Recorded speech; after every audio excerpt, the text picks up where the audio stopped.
guess I'm here, and I'm going to be streaming. I'm streaming on Twitch at the moment. I am recording, and we're going to talk about interpolation today, as well as the project a little bit. I assume people are just sort of watching things out of phase now, sort of getting used to that aspect of things. And we're also at a point in the presentation where, with regards to the schedule, that a lot of the things that we're covering actually are or were covered already on my YouTube channel because of last semester. So you can go back and find older versions of a lot of the content now, and I'm going to continue to update things, but you can sort of get ahead, and in some cases I will post older links just in case if I thought I did a particularly okay job that particular day. I may go ahead and post that, but in general we'll try to always continuously update and improve our materials, of course.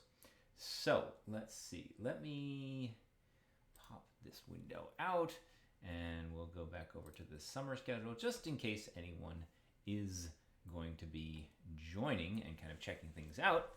So what we're going to talk about today. All right.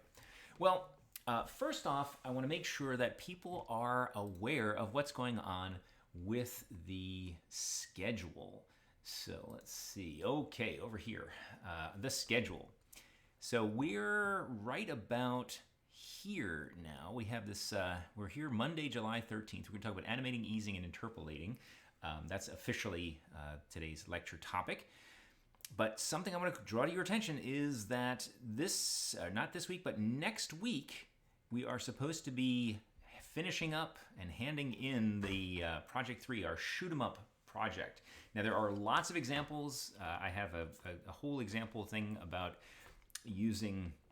doing an asteroid-style shoot 'em up, and there's also plenty of references to my Enter the Coingen, which I'm also kind of riffing on this particular summer semester to kind of add kind of new things. I'm going to be demonstrating stuff in that version as well.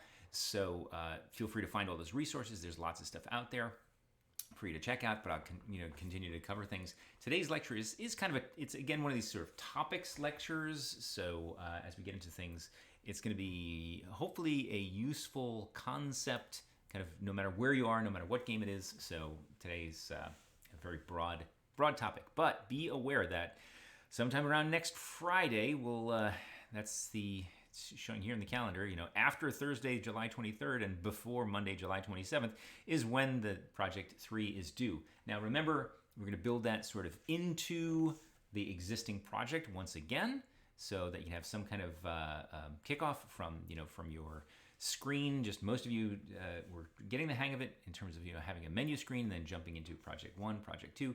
Definitely make sure we're covering that in Project 3, okay? Oh, something happened with OBS Studio. Reconnecting. Hopefully we're reconnected. Wow, okay. Hopefully we're streaming on Twitch. Am I coming through on Discord?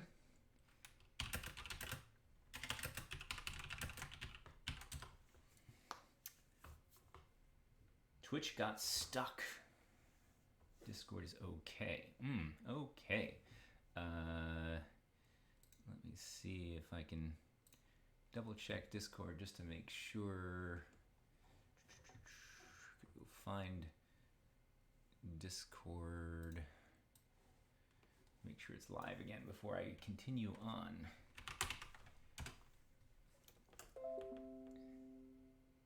It says successful. So,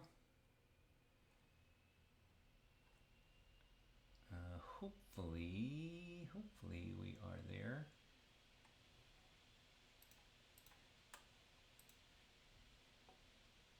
Can anyone? Yes, okay. It looks like we are okay over on Discord. Excuse me, over on Twitch. So many things going on. All right. If it's not, somebody shout out. Make sure to let me know. All right. So, like I said, next Friday is on the schedule as far as the shoot 'em up, getting that done and out of the way, or at least we can always add on to it after that. So life will be good. If there is a problem with you might be having some bandwidth issues then. So hopefully, let me know if it gets any sharper. I will make sure that everything gets posted on Twitch as well. So, and if worse comes to worse, well, we'll make sure that there's some version of it that will work. All right.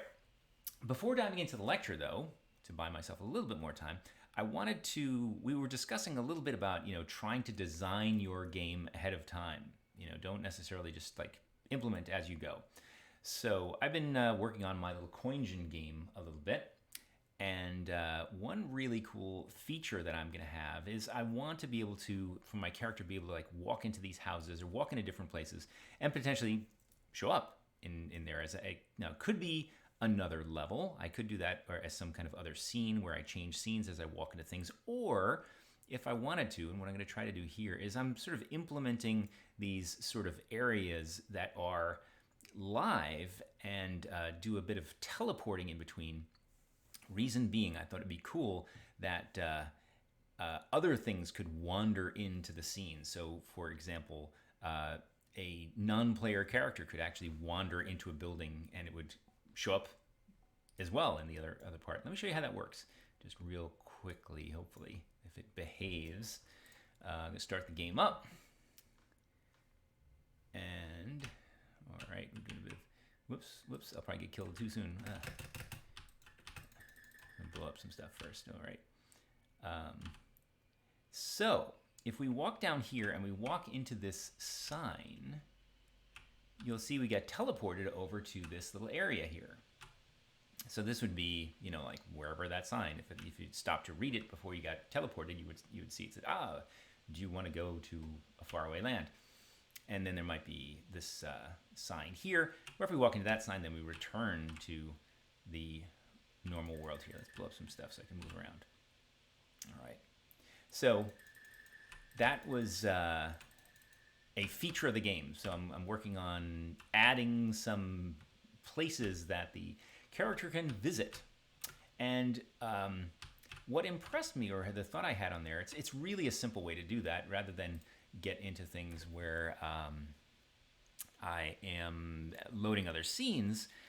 It is implemented by creating a really, really, really simple sign or simple script called teleport.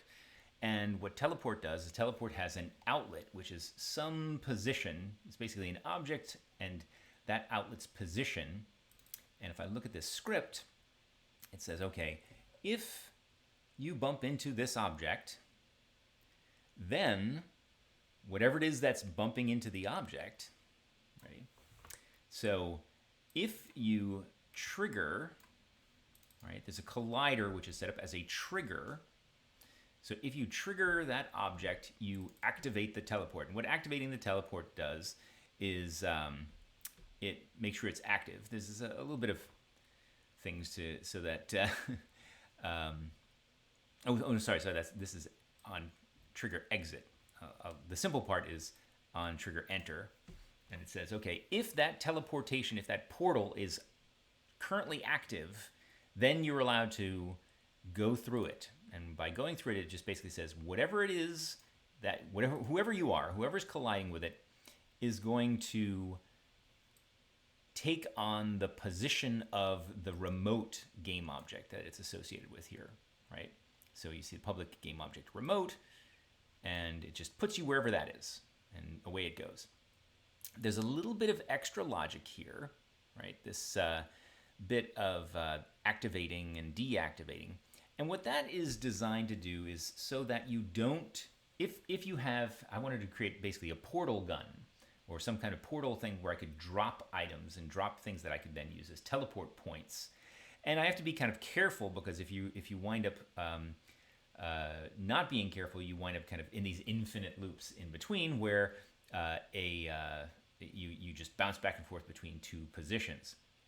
And the way to avoid that is to basically, when you create a teleporting place, it's basically it is inactive for starters, and it says, oh, okay, it delays its activation by 2 seconds, and it also keeps track of whether it is active or not. So you have to leave the trigger before it is active again. So you can't just stand on a trigger and just be constantly bounced back and forth, right? So if you wind up on a trigger, then it waits until you leave that trigger before that trigger becomes active again.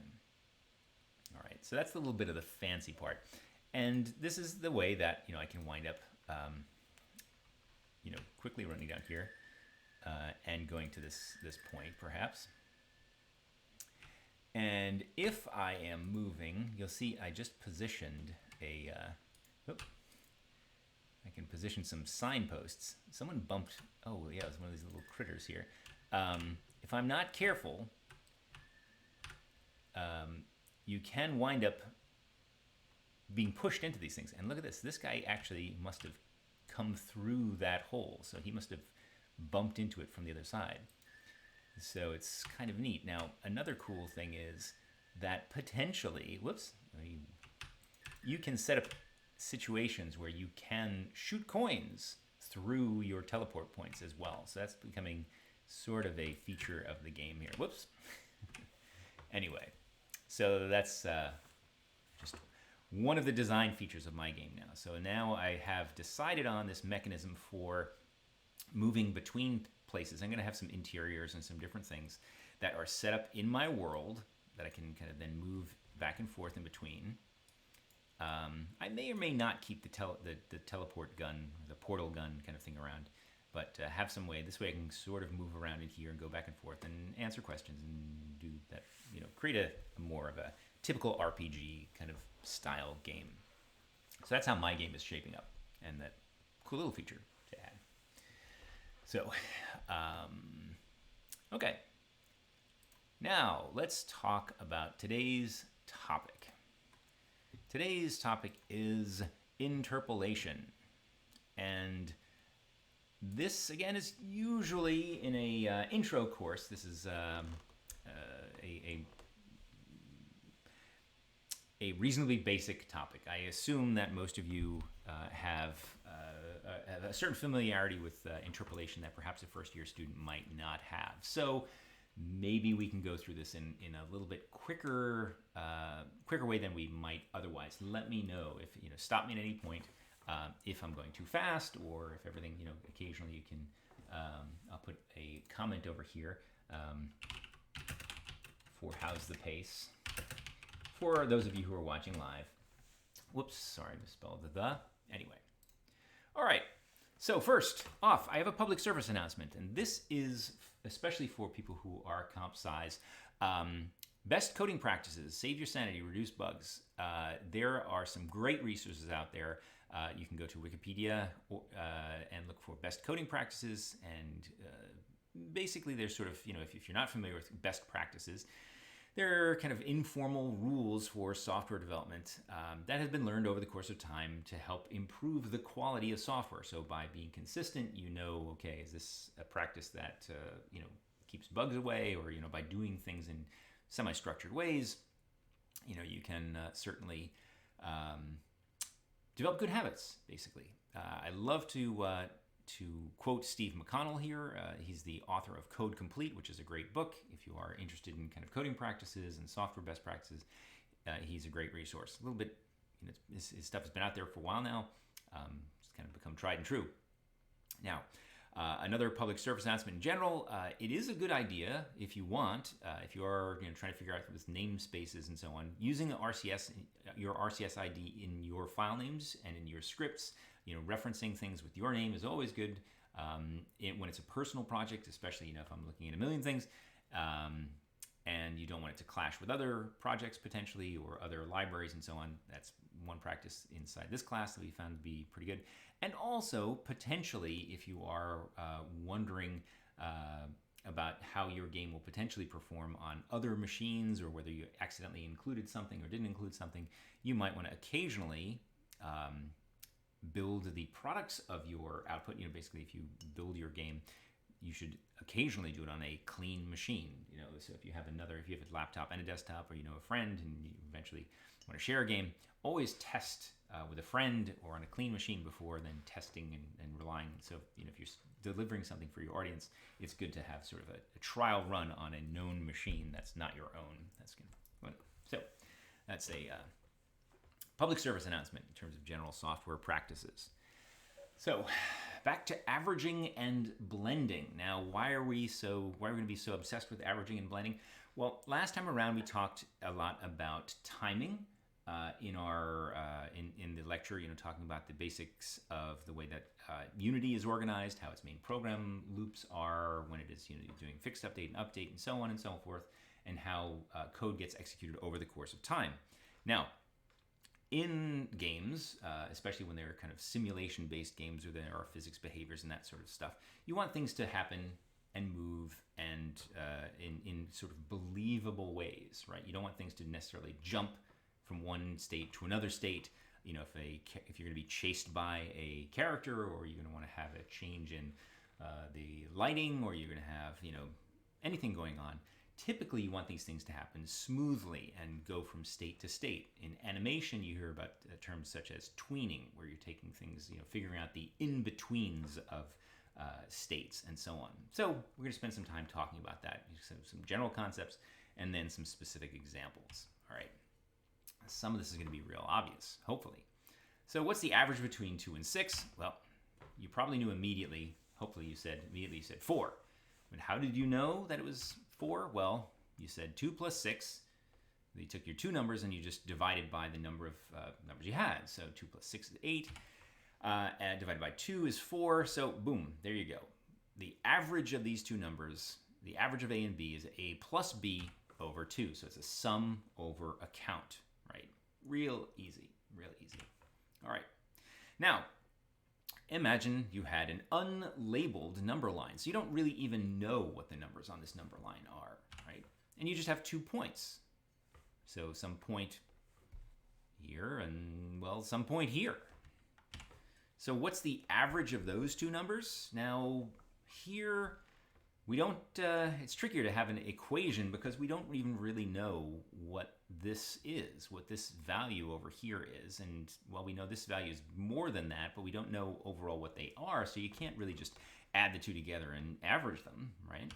So you still intuitively, hopefully intuitively know that it's this point here. It's the one that is halfway in between the two, right? So that's the notion of averaging. It's taking something that is halfway between two things, two states, two numbers, two values, of anything, right?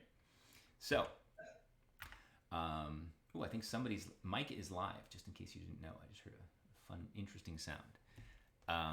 So we're back at our number line here, right? So we'll come back to our number line and say, well, what number is 25% of the way between these two numbers? That sounds a lot more involved, but hopefully you just say to yourself, well, all right, 25% of the way, that's just 25% of the distance between those two numbers. So if we said the distance between would be, well, all right, a quarter of that distance plus the first number. That's going to be our new location, right? So we could say, oh, A plus 25% of that distance, right? It's going to give us that value, get us over there. Okay.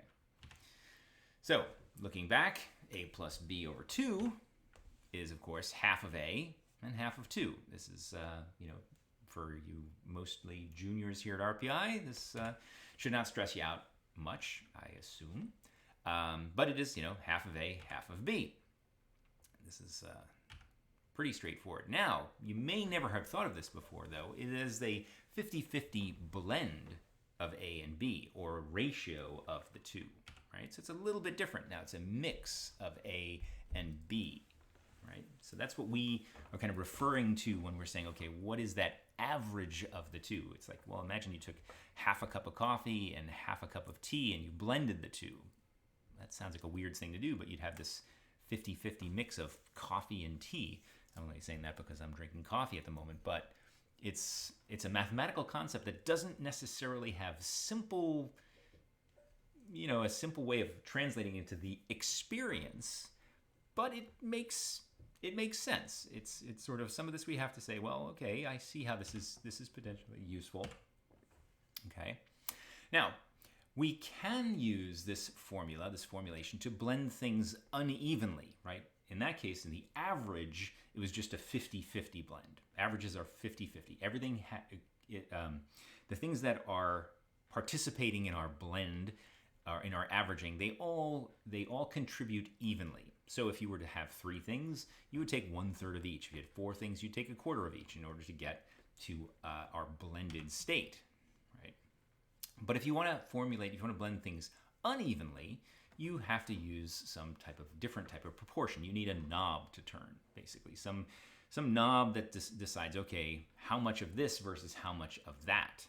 So if you wanted to get, 25% of the way, you have to say, well, that's 25% of B and 75% of A, for example.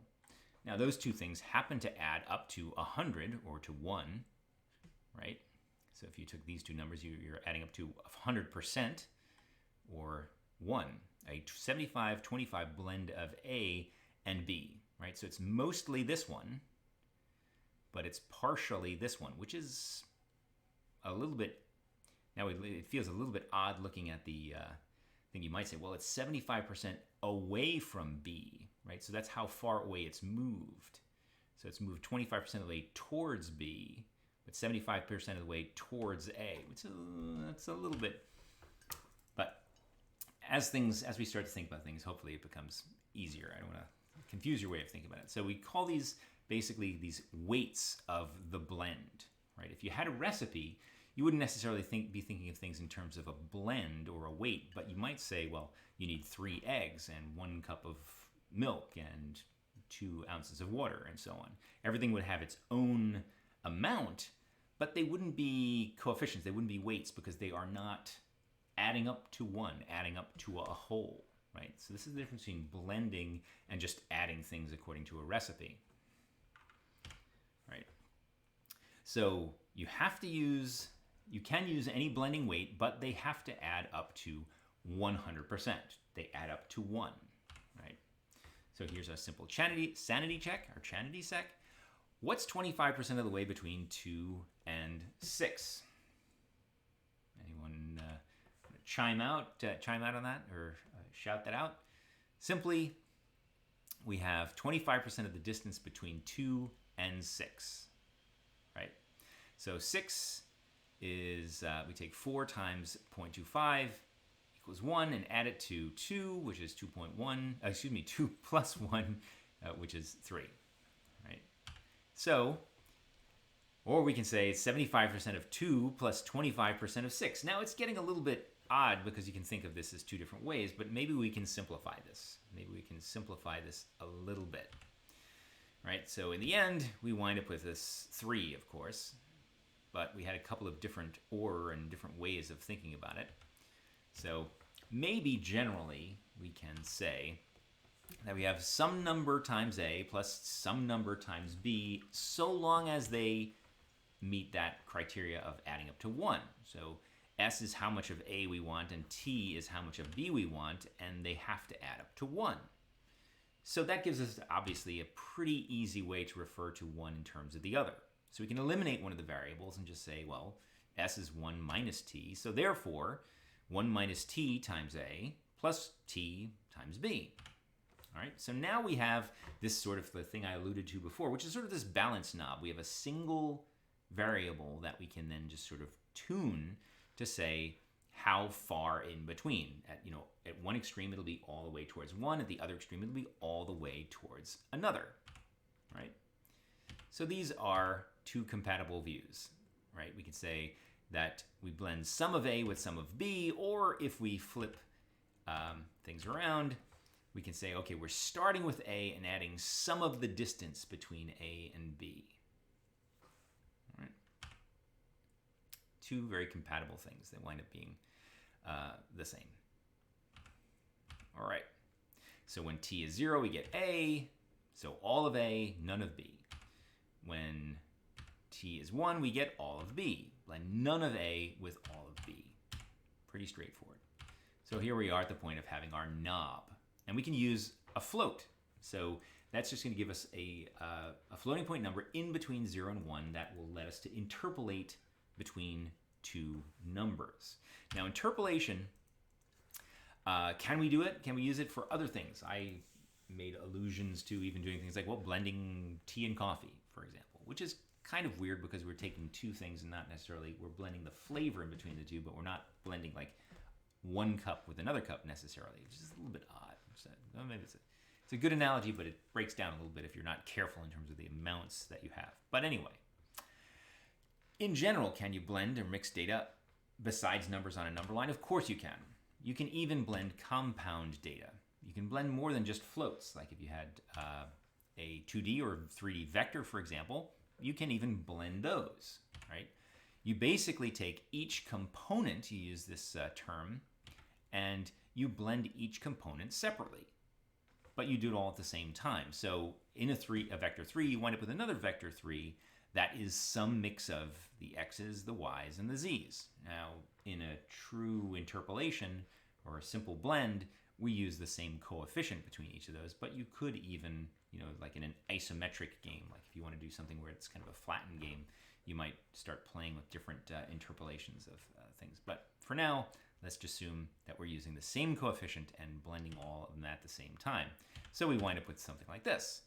We have a new value for px, py, pz that is based on a blend between each of the components, right? So if we had a vector 2, we would wind up taking, some percentage of each component, and we'd wind up with that in between, right? How mind-blowing that we can do that. But, however, does that mean we can blend anything? Well, sort of.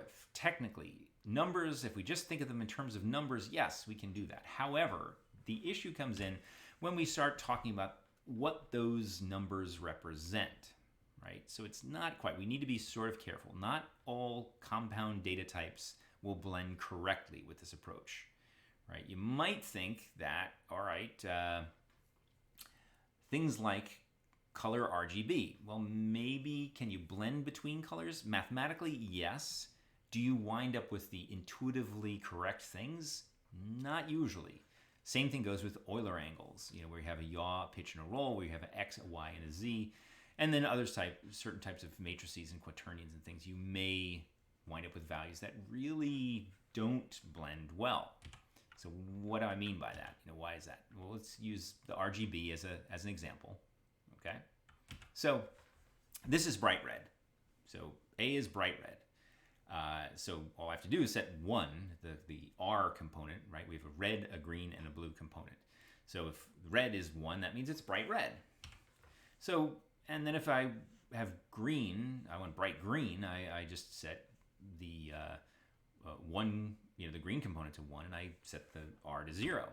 So if I try to interpolate in between the two, I just use T of 0.5, and I get this sort of halfway between red, green, and blue, or between red and green, kind of, but you get this sort of dull, swampy color. You don't get another bright color that's really just changing in terms of the hue, right? You're getting an average of the values, but you're not averaging the hue of the color, which is usually what you're sort of thinking of. Otherwise, you're getting a kind of a weird mix of sort of an additive thing. So you might be thinking that, okay, on the spectrum, here's the difference. Here's a nice bright red, and here's a nice bright green, and you would think, according to the color spectrum, that you would be getting this. But instead, you wind up with this in between, right? This weird greenish, gross value here.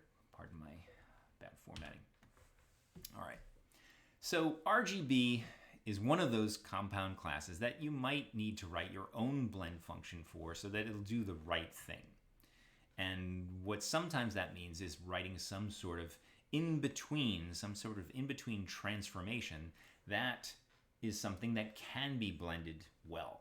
So for example, if you want to interpolate red, green, and blue values in a way that does make more sense, you might consider first converting it to hue, saturation, and value, and then blend the hue and then convert it back to red, green, and blue at the end, right? So that would act a little bit more naturally or intuitively, right? So later on, we'll talk about what happens when you try to blend Euler angles and matrices and quaternions, and so on. But for now, let's just think, keep in mind that there may be situations where if you do want to blend certain values, you may have to take additional steps. The naive mathematical approach might not quite do it. So let me take a sip of that just coffee, not coffee tea blend that I talked about before. So what are we doing? What are we technically doing here? Now, what we're technically doing is we are constructing new data points, or creating these kind of states in between that are within the range of a discrete set of known data points, right? So if we have the start and the beginning, we are constructing this sort of hypothetical in-between line. We're drawing a line in between the two and providing that. So mathematically, this process is called interpolation. Congratulations. We've now come about where interpolation came from. It's useful. It's very useful. So interpolation is just changing blend weights to do blending, and in our case, often it is over time, right? We like to talk about interpolation over the course of time. Now, if you're just interpolating a position, the question is, position at what time normally? You don't just create a new position and put another copy of something somewhere at the same instance. Normally, we're talking about things we can figure out somewhere on a curve, the curve moving over the course of time, like you saw in the last presentation. So generally, we're using this interpolation to do blending over time. All right. So imagine, for example, that we are turning that knob that hypothetical knob progressively. We're not setting it somewhere, but over some period of time, maybe it's 1 second, maybe it's 1 minute, we're kind of turning it. We start at 0 and we gradually turn it all the way to the other extreme, 1, right? So we travel in between these two states. So we crank this knob, generally, maybe it feels slowly, but from time 0 to time 1, okay? So when we are turning at a constant speed, which is a good place to start, if we just carefully turn it with constant speed, we are basically linearly interpolating. We're drawing that straight line in between state A and state B, and at any moment along the way, when we're halfway, time is 0.5, we'll be halfway between the two, and so on, right? We're evenly between the two. This is called, often referred to as lerping for interpolating, linear interpolation. Okay? So, as we saw, here we had our, all right, we had our two compatible views. So let's start thinking about that. Now we're starting at some state A and we are moving towards another one. So we can use those two complementary views to say, well, there's two main ways of also viewing interpolation. That we are blending from A to B over the course of several frames, which is generally referred to as parametric evaluation.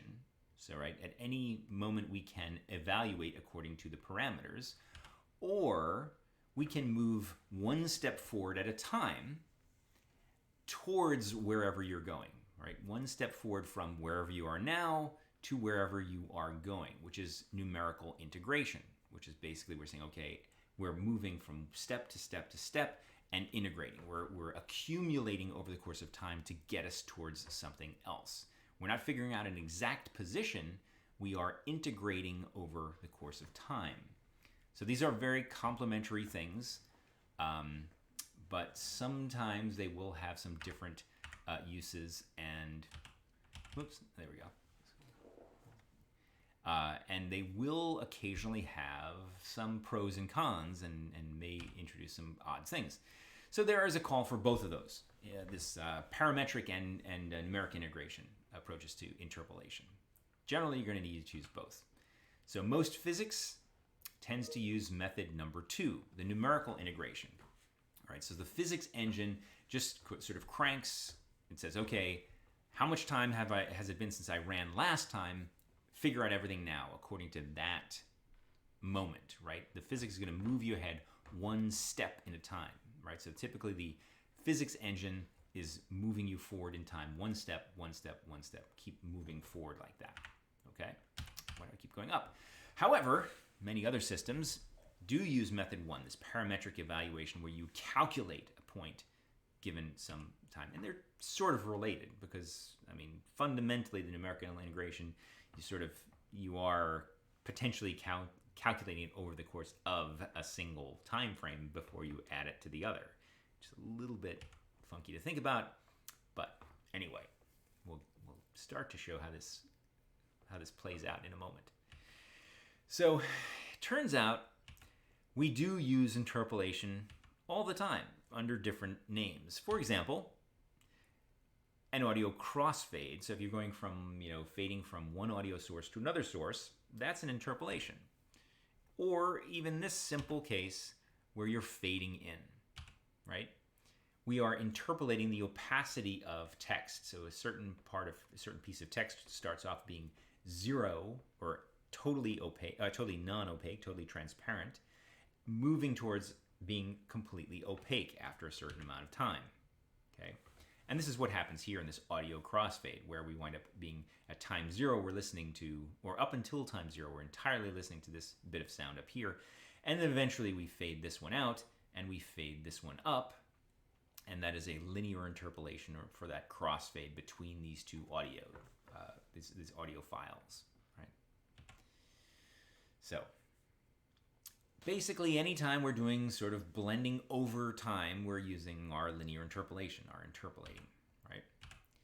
So this is so important that Unity and most engines have some facilities built in for handling interpolation for us and for doing it, quote unquote, the right way as far as they're concerned. So math, then the floating point library, the mathf library, there is a lerp function which takes a float and a float A and a float B, and will take a time, and it will work in between. You will wind up with, also, if you wanted to interpolate between certain vectors, vector 2 and vector 3, they have their own interpolating libraries. Now, color.lerp, it'd be nice if we had color.lerp, but unfortunately, we don't. So color is one of those things that you have to be kind of careful about. All right. So the question then becomes, all right, well, what do we use for t? Generally, we're going from 0 to 1. We're going from, now to then. But what is that period of time? Is it 1 second? Well, that would mean everything moved to that, when everything went from state A to state B at a rate of over the course of 1 second, which doesn't sound entirely right, or, so we always are talking about different time, right? So t is increasing with time normally. Should we use time.delta time then for fractions of a second? Yes, okay, that's probably the right thing to do, because we could accumulate delta time or save the start time and use the difference time in between using time.time, right? So there's a way to kind of to interpolate or to accumulate time, right? So here would be one way to do that. We could say, okay, if we want to interpolate an x position in our update routine, right? So let's assume t, right? T is some start value. We have some start value, we have an end value. They're going to be declared. So we know we have to move between these two numbers, and we're going to get t. So we just say, all right, we have a time that we want to interpolate over, which is 2 seconds. And we have a starting time. And so therefore we want to move between our current time, and we want to wait for 2 seconds to pass, which is our lerp time. So we say, okay, the current time, time.time, that's the current time, minus the time at which we started. We just say, okay, until that value increases to the point where it is greater than our 2 seconds, we're going to do something. We're going to move, we're going to calculate in between over some interval, perhaps? Okay, well, this is going to tell us now t equals the amount of time that has actually passed, right? So this will give us some amount of time that has passed divided by our amount of time. So when this hits 2, when time minus start time is 2, this will be 2 divided by lerp time, which is 2. So t is equal to 1. So it eventually will go from 0 to 1, just strictly mathematically speaking. So then all we have to do is say, well, okay, we transform the position, and we figure out a new vector based on interpolating between the start value, the end value, and the time that has passed, right? So we will then say, all right, we are going to interpolate that x value between start value and end value and keep the y position and z position the same. All right, that's the idea. Can anyone tell me why this isn't a great bit of code and why this isn't particularly useful inside of an update routine in Unity? I'll wait for a second and drink some more coffee. Why doesn't this look particularly useful?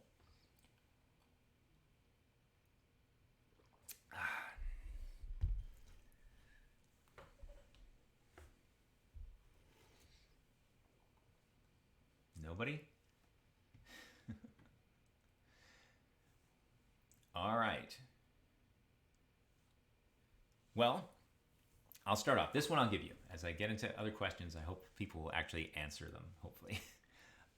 Well, the problem here is that this is just a tight loop, right? It doesn't give Unity really a chance to do anything, right? So time isn't really going to pass in this loop, right?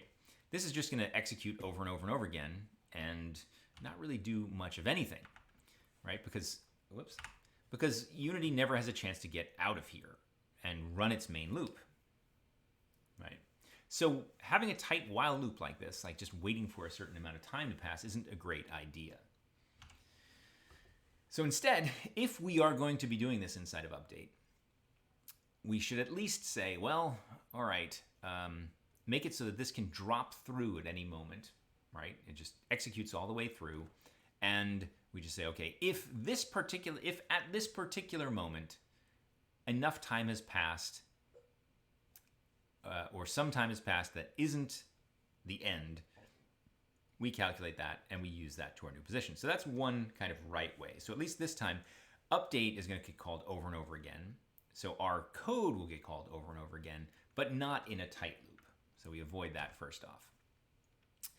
Now, another right way would be basically we start t when we are activated and we wait, right? Here, this is the one where we are accumulating time, where we say, okay, each time through, we can say that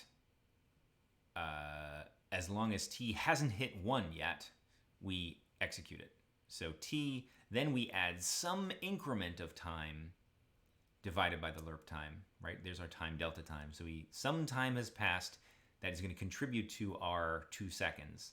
So we'll say, all right, as long as we haven't hit 1 yet, increment that amount and then find the next position. So that's another right way to do it.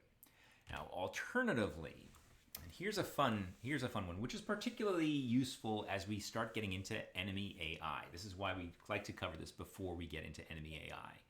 Because enemies in our game, we're going to want to have enemies that track the player down. We want other external things to happen that, only decrements infinitely.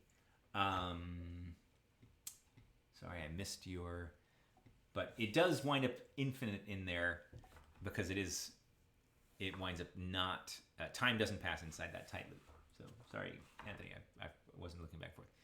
So as I was saying, the thing about things like enemies and so on, we know that we want them to move towards the player. We want actions to happen towards the player, at the player, in reaction to the player and so on. So we don't want them to happen immediately. Who doesn't like a game, or who likes a game where suddenly, the enemy immediately latches onto you and immediately is on top of you and immediately shoots at you and so on? That makes no sense, right? In the real world, that doesn't happen. It takes some time for things to happen, right? Things happen at a rate, right?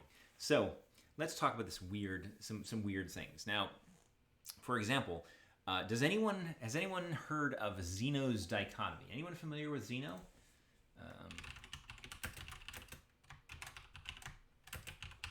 Anyone?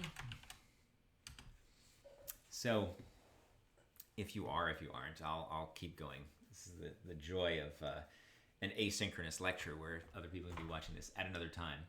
So Zeno's dichotomy is this kind of famous case where if you think about motion, for example, there's this idea, this thought that, well, that which is in motion, that is in locomotion, must arrive at the halfway stage before it arrives at the goal. Right? In order to get towards something, to get at something, you must get halfway there before you do. Right? So seems like something that makes perfect sense, right? In order to move towards, I would say, towards the door of the classroom, not really sitting in the classroom at this point, but to get halfway to the door of the classroom, first I must get halfway to the goal. Right? So I'm always potentially moving halfway.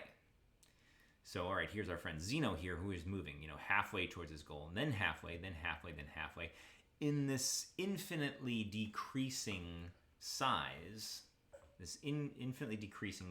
of motion.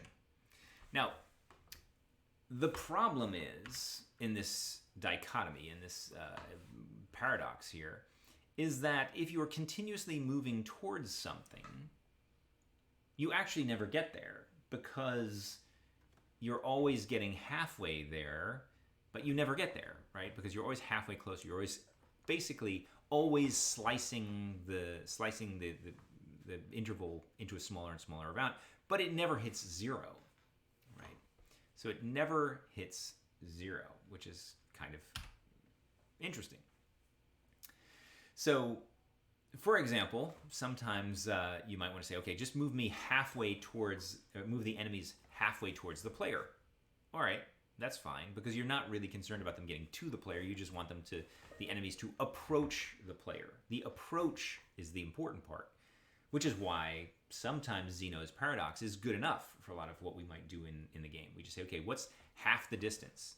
And the next time, let's move half the distance. And then let's move half the distance. Right? So we're continuously getting closer to something, and we're able to evaluate things over and over again, because the distance and the location and the goal might be changing. And that's okay, because we are always recalculating where we want to go according to a new goal. We're just saying, okay, move halfway towards it. Okay, the player moved. Okay, fine. Move halfway towards the player again. And eventually, it kind of makes sense. It'll usually the player will do something, or you may have certain constraints that you program into your enemy's AI that will keep it from doing anything really crazy. Or, well, usually if it's, by the time it's on top of the player, well, the player might be, responding to it according to a collider or the projectile attack or something like that. So we can kind of take care of the end cases that way, right? So we can do things like say, well, let's just use our interpolation, vector3.lerp, without time at all, without any reference to time. So in this case, we're just saying, okay, move 10% of the way from this position to that position. We don't need to keep track of time at all. It's a great shortcut. It's a very handy mechanism. If you're just moving enemies around on your screen and you don't want to be like keeping track of them, each one has their own time zone, just move them some percentage of the way towards their goal. And that actually can work out pretty well, right? So this would be set the position to 10% of the way between where we are now and where we want to go. This is often referred to as dumb lerping or dumb interpolation, because it does fit on one line of code, but it is certainly non-linear, right? It's sort of an exponential kind of thing, because we're moving by halves, and our increments or our intervals are getting smaller and smaller and smaller according to the overall distance. Anyway, it's a useful technique. Now, let's see. Oh, my animation isn't working in this format here. So, and take my word for it, if you did a true interpolation, we would see a nice, easy linear motion here. And the problem with the dumb lerp is that it moves kind of stuntedly, and then it slows down as it gets closer and closer and closer, because that interval changing. Right? Now, beyond that, there's a few other forms or sort of related issues in interpolation that we like to talk about, specifically with regards to animation and motion and so on. So we have our straightforward linear interpolation, But we also have these things called ease. And ease in, ease out, and ease in and ease out. Now, these are animation techniques where the assumption is that nothing should instantly reach its goal or its desired speed, or it should also not infinitely. So we shouldn't have infinite acceleration and infinite deceleration in our motion. Sort of, you can hopefully agree with that sort of thing. And the Disney animators and anyone who's hand-drawn animation or wanted to approximate, actual smooth motion, natural motion is familiar with this. And that, you can imagine, if you go to perform an action, it could be something as simple as, you're going to go reach for your mouse. You don't reach for your mouse with constant speed, right? You make a decision, you start moving, you hit some maximum speed, and then you slow down as you approach your mouse that you're grabbing, right? Otherwise, you're going to knock it off the table if you're just moving at a constant speed, right? So this is this notion of ease in, ease out, and we'll just show you how they're going to look on a graph since my animations aren't working. So normally, when things are linear, they move at some sort of constant speed, right? They immediately accelerate in appropriate terms. In the case of easing in, we ease into something, right? We start moving slowly and we gradually gain speed, right? So over here, we start moving slowly and we gradually gain speed. Now, the nice thing in terms of talking about interpolation, this is why we spend so much time talking about it, is that if you are thinking of things as this ratio between 0 and 1, or as some 50-50 blend, some according to this coefficient, when we're dealing with things in terms of 0 to 1, we can count on certain mathematical functions, certain mathematical relationships to basically produce these easing in and easing out behaviors. So if we square this floating point number between 0 and 1, we get this natural ease in, ease out, right? Because if we took 0.5 and we squared it, we wind up with 0.25. If we took 0.75 and squared it, we get this number, and so on. The closer we get to 1 and we square 1, we get 1, right? So now it is at its full value here at 1, right? So that would normally be, the perfect, it has in fact reached the goal. Right, but down here, because these are smaller and smaller, they are basically, it takes an exponential time to accelerate, right? Which is nice. We can also come up with a handy way of thinking about it in terms of easing out, right? Which is basically to basically say, well, we're going to start with 2t minus t squared, right? So instead of t, we say 2t minus t, so we wind up with 2 minus that value that we're calculating. So we wind up at 0. It is 2t minus 0. So 0 minus 0. So there we are.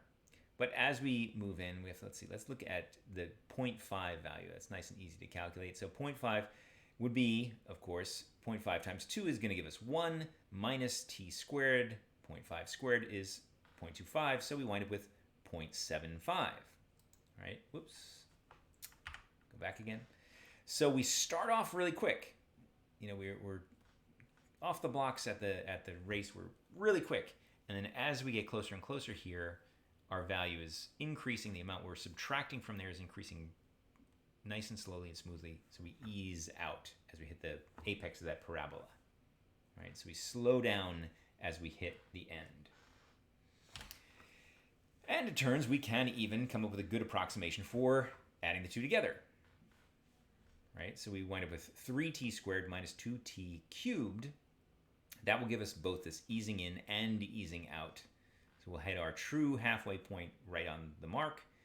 And then we have this period in the middle where we're basically at our sort of our optimal speed. And then we're going to slow down and gradually hit the spot. And we're gradually speeding up as we leave that spot. So it lends itself to this nice eased in and eased out for motion, right?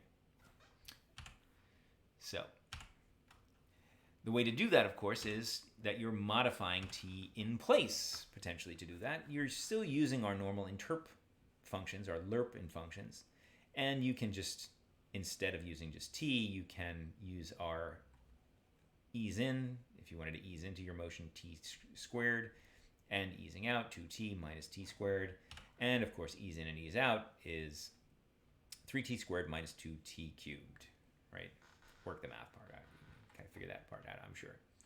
Right. So that is a fun bit of math, nothing too heavy. That's going to cover it for us today. So it's very useful in combination with, of course, things like the technique we just looked at. If you are calculating, if you do want to calculate things in your update loop or in your fixed update loop, where you want to see, okay, a certain amount of time has passed, or even more interestingly, if you're using coroutines perhaps to have something happen over the course of some amount of time, then you might say, okay, within that coroutine that is causing me to maybe fade a value in, fade a color in, fade a, something into the scene, you might use lerp according to, if you want to ease it into the scene or ease it out of the scene or ease it towards an enemy and so on. Use that in conjunction and coordination with how you're crafting your coroutine to execute over the course of time, right? So I'm going to stop the recording lecture there, and we'll post that for the rest of the class, the 12 of us that did not make it today. And I will open things up for general discussion and development, and I might go back to some of the streaming of my game development, of my little CoinGen game, and see where I might go with that. I have put up a number of different examples from last semester, as well as some things with regards to tile maps. We didn't talk a lot about tile maps within a lecture because I think there's just an awful lot of information about there, and the demos, the little demo lessons, kind of speak for themselves and stand on their own. Between now and Thursday, I'll also put up some stuff about the enemy AI, taking into account some of this, as well as some other kind of Unity-specific techniques. So do feel free or feel encouraged to keep up with that. Hopefully you have a reference to my playlist. Somewhere I'll occasionally post that again just to make sure, and sometimes I'll be adding additional copies of material added into the playlist from either last semester's lecture or maybe even stuff from outside of the class as well. Okay, does anyone have any questions?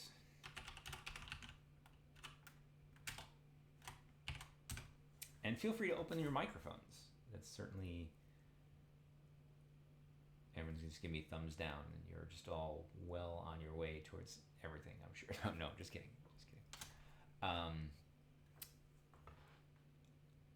Has everyone gotten a design document together? Because now is when it's going to become very important. So in terms of getting things done before next Friday, which should be a reasonable amount of time to put together. Excuse me. Sorry. I almost forgot. I need to find another browser window. Let me go over to, yes, here we are. Assuming that this lets me stay here. In the announcements, in the course content, if you go to project submissions, you will see that I have already put up a submission point for Project 3, the Shoot 'em Up Shmup. Okay, and I have put a link towards a Google slide where we talk about, interesting, all right, the general requirements for Project 3. That'd be a top-down shoot 'em up, implement a basic player controller of your own. It could be character-based, it could be vehicle-based, it could be a combination of the two. um, using rigid body physics in some way and input access to control the motion. Right. You should have at least one form of projectile attack, your player. Right. If you're doing an asteroids game, it should have the typical shooting an asteroid, shooting a gun sort of thing. In the case of the Coingen game, I have the little RPG player kind of flipping coins at enemies, right? You can use the aiming mechanic of your choice. In my Coingen game, I aim with the mouse and I move with the keyboard, WASD, and so on.